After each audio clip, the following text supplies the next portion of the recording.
Subscribe now and press the bell icon. Never miss an update.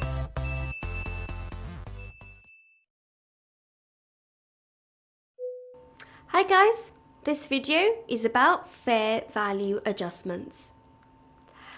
The concept behind consolidations is that the parent exerts control over the subsidiary, so the parent must consolidate the parent's position to that of the subsidiary.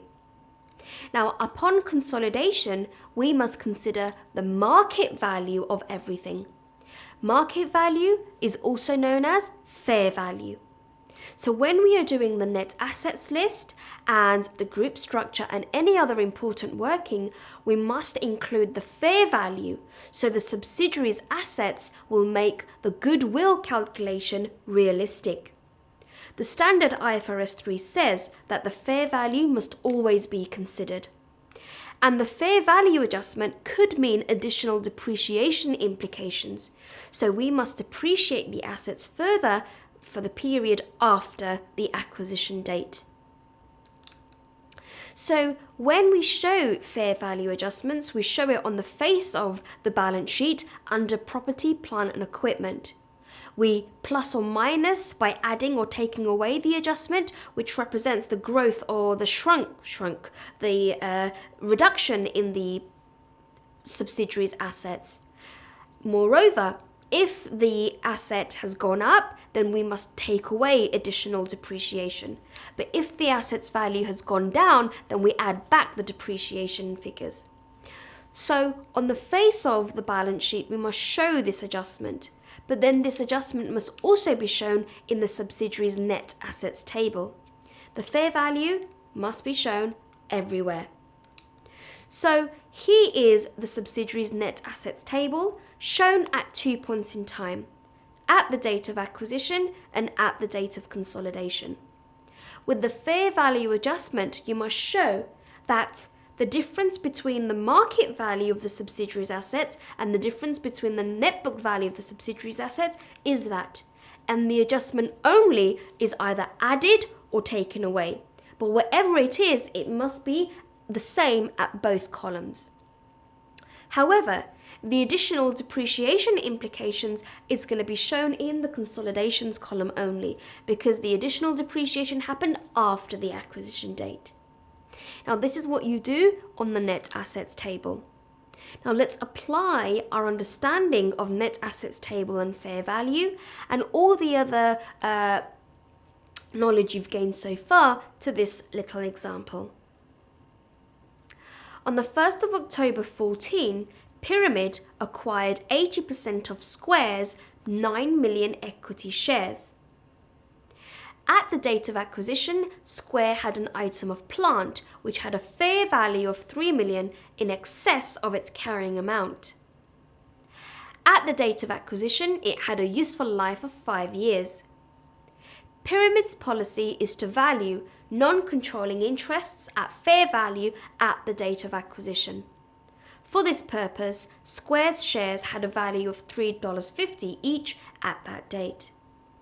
In the year ended September 15, Square reported a profit of 8 million. Calculate the NCI. Now the NCI is something that we've discussed in another video, so let's use our knowledge gained in that video to apply it to answer this question. For you to find out what the NCI is, you must prepare the subsidiary's net assets table. So here is a little working. The subsidiary's net assets show the assets at 2 points in time, at acquisition and at consolidation. So we start off with share capital.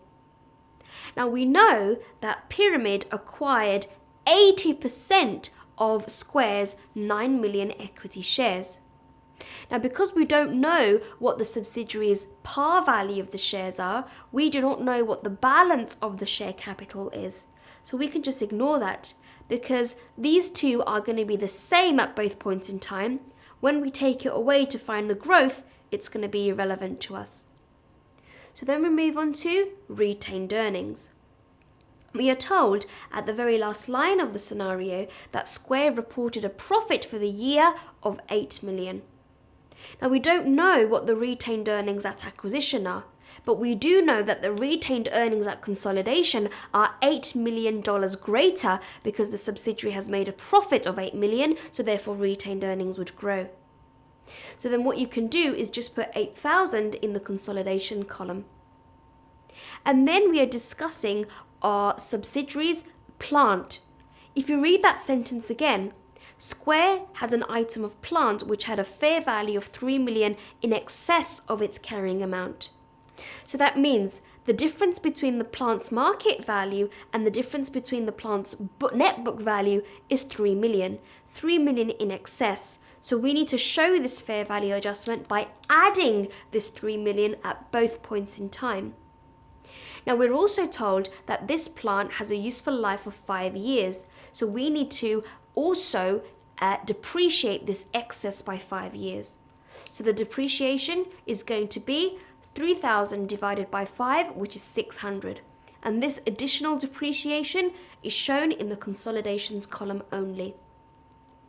So if you add the two columns down, you get 3,000 in the acquisition column and 10,400 in the consolidations column. The difference between these two represents the subsidiary's growth, and the subsidiary's growth is necessary to be used in calculating the NCI. Now, do you remember how we calculate the NCI? We start off with the fair value of NCI at acquisition, which means that if I bought 80% of Square today, what was the market value of the remaining 20%? Well, the subsidiary has 9 million shares. So 20% of 9 million shares is going to be 1.8 million, okay? So what was the market value of those 1.8 million shares? Well, luckily, we are told what the market value of these shares were. You can see, for this purpose, Square's shares had a value of $3.50 at the date of acquisition. So the NCI at acquisition is going to be 20% of 9 million shares times $3.50 market value. That gives you an NCI value of 6,300. And then we add the NCI percentage of the subsidiary's growth. The NCI percentage is 20%, and the subsidiary's growth is going to be 10,400, take away 3,000. And that gives you 1,480. So if you add that all up, the NCI figure that you will put on the face of the balance sheet under equity is $7,780. And there you have it, guys. Fair value adjustments.